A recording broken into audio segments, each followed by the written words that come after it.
के हवाले करना बंद करो, बंद करो, बंद करो। जल जंगल जमीन को पूंजीपतियों के हवाले करना नहीं चलेगा, नहीं चलेगा, नहीं चलेगा। पर्यावरण का सौदा करना नहीं चलेगा, नहीं चलेगा, नहीं चलेगा। अरावली बचाओ, देश बचाओ। आपका स्वागत है। आज के धरने को लेकर हम यही कहेंगे कि देखिए, हम लोगों को परमिशन नहीं दी गई। हम लोग अरावली बचाने, दिल्ली बचाने के लिए यहाँ पर एक धरना करने के लिए 1 घंटे की परमिशन सिर्फ मांगी थी। वो परमिशन भी हमें नहीं दी गई। आम जनता को ना ही तो सांस लेने का अधिकार दिया जा रहा है, ना स्वच्छ पानी मिल रहा है, और हमें अपनी आवाज़ उठाने का भी अधिकार नहीं है। तो आप समझ सकते हैं कि सरकारें किसके लिए काम कर रही हैं। हमारी जो रक्षक है, दिल्ली की जो रक्षक है, जो पहाड़ियाँ, अरावली पर्वत हिल्स जो है, वो दिल्ली को सांस लेने के लिए एक मौका दे रही हैं। वो दिल्ली को स्वच्छ हवा दे रही हैं, जो जिस स्वच्छ हवा को ये लगातार हमारे देश के देशी विदेशी जो पूंजीपति हैं, वो लगातार खनन करके हमारे देश की इस हवा को कितना गंदा कर रहे हैं कि आज बच्चा बच्चा जो है वो परेशान हो चुका है। ऐसी स्थिति में ये ज़रूरत बन जाती है, क्योंकि ये ज़िंदगी की लड़ाई है। हम सबसे अपील कर रहे हैं कि आप लोग इस जंतर मंतर पर ये हमें आने की इजाज़त नहीं दे रहे हैं, लेकिन हमें गली गली को जंतर मंतर बनाना पड़ेगा, क्योंकि अब हमें जब सांस लेने का अधिकार ही नहीं होगा तो हम जिंदा कैसे रहेंगे, हमारी आने वाली पीढ़ियां जो हैं वो कैसे जिएंगी। तो अब हम लोगों को ये समझना होगा कि हमारी सरकारें आम जनता के लिए कोई भी काम नहीं कर रही है। ये सारे काम आज अरावली हिल्स को जो है वो तोड़ने का आदेश दे दिया गया है। इसीलिए आदेश दे दिया गया है क्योंकि वहाँ पर खनन कार्य ऑलरेडी चल रहा है। 25% पहाड़ियाँ जो है वो खत्म हो चुकी है। कि तो ये किसके हित में चाहते हैं ये कि पहले रोक लगाई जा सकती है, सुप्रीम कोर्ट उनके ऊपर रोक लगा सकता है कि भैया आप माइनिंग नहीं कर सकते हो, लेकिन वो माइनिंग करने वाले जो माफिया हैं, जो पूंजीपति, बड़े बड़े पूंजीपति घरानों से जो संबंधित है, वो माफिया चाहते हैं कि हमें पूरा फ्री हैंड मिल जाए, हमें पूरी तरीके से खुला छूट दे दी जाए कि हम जितनी मर्जी माइनिंग कर सके, हम जितनी मर्जी वहाँ से खनन ले सके, वहाँ के जो प्राकृतिक संसाधन है, पेड़ हैं, उनको नष्ट कर सके, जो नदियाँ निकल रही है वहाँ से उन नदियों को ख़त्म कर सके।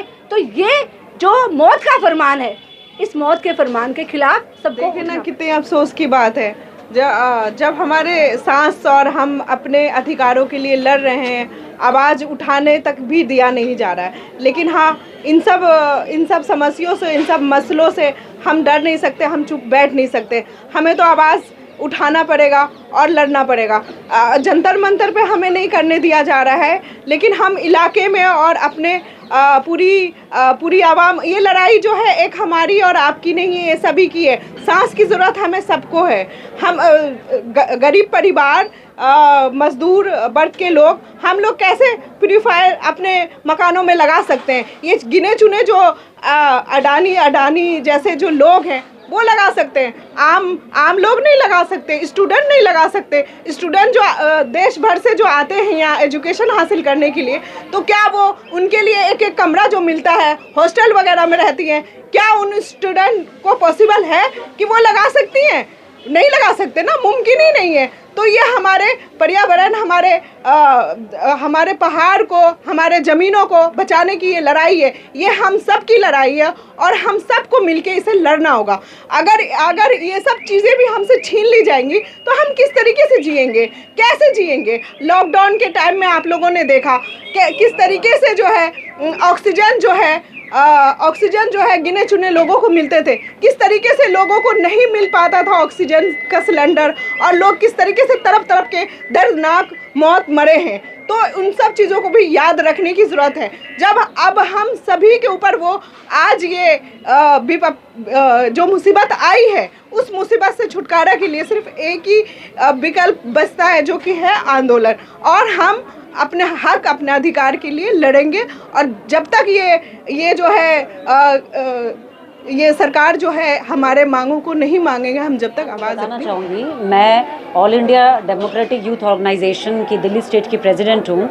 यहाँ दिल्ली सिटीजन्स इनिशिएटिव द्वारा लिया गया ये प्रोग्राम जो हमने लिया है, अरावली बचाओ दिल्ली बचाओ, इसके तहत हम लोग इसमें अपना सपोर्ट पेश करने आए हैं, अपना सॉलिडारिटी पेश करने आए हैं कि अरावली हमारे दिल्ली और एनसीआर के लंग्स हैं, इनको ख़त्म नहीं होना चाहिए।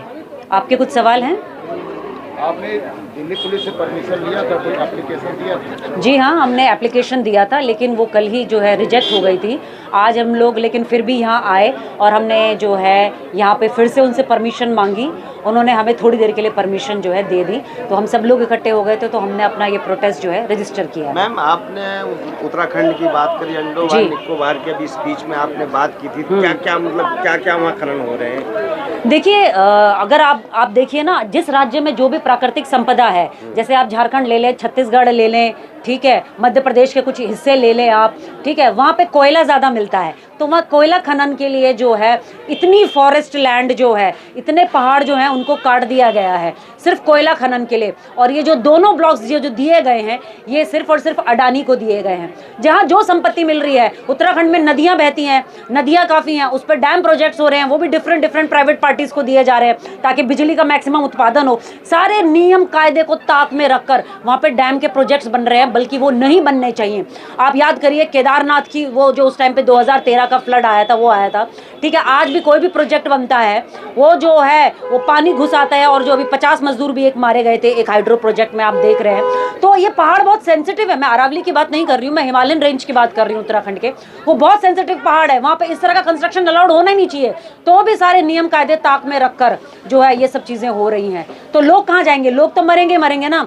लोगों ने तो डिसाइड नहीं किया था यहाँ पे आप हाइड्रो पावर प्रोजेक्ट बनाओ, आप ये जंगल खत्म करो, ये जल खत्म, नदियों को जो है बांधो। लोग तो बेचारे वहाँ पे रहते थे, उनकी क्या गलती थी? मर तो वो रहे हैं ना। उनके भविष्य का डिसीजन ये लेते हैं जो यहाँ पे विधानसभा में और पार्लियामेंट में बैठे रहते हैं, और मरता जो है आम आदमी है, जिसको लेके उनकी तनिक भी कोई सिंपैथी, कोई हमदर्दी नहीं है।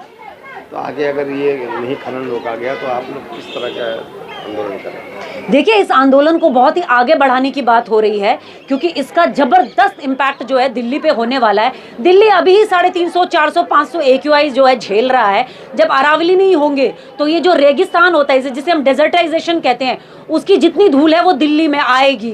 धीरे धीरे करके वो डेजर्ट जो है बड़ा होता जाएगा, यहाँ आएगा। अरावली पानी भी, इनकी बेवकूफ़ी देखिए, ये कहते हैं 100 मीटर से नीचे कोई पहाड़ नहीं है। अरे आप मुझे बताइए, जो 100 मीटर से नीचे वाला जो पहाड़ या जो भी वो चीज़ है, क्या वो पानी संचित नहीं करता है? क्या वो धूल मिट्टी को नहीं रोकता है? क्या उसमें लगे हुए पेड़ आपको ऑक्सीजन नहीं देते हैं? तो आपने कैसे कह दिया वो पहाड़ नहीं है? कल को आप कह दोगे ये नदी लोगों की नदी नहीं है, 100 मीटर तक आपकी नदी नहीं है, ये समुद्र जो है शोर से लेके जो है 1 किलोमीटर तक आपका नहीं है, प्राइवेट पार्टी का है। तो ये आपको किसने अधिकार दिया, जो जनता की संपत्ति है, जो जनता के रिसोर्सेज हैं, उसको जो है नीलाम करने का, और हमारी हेल्थ के साथ और हमारे जीवन के साथ खिलवाड़ करने के लिए धन्यवाद। चैनल को सब्सक्राइब जरूर करें।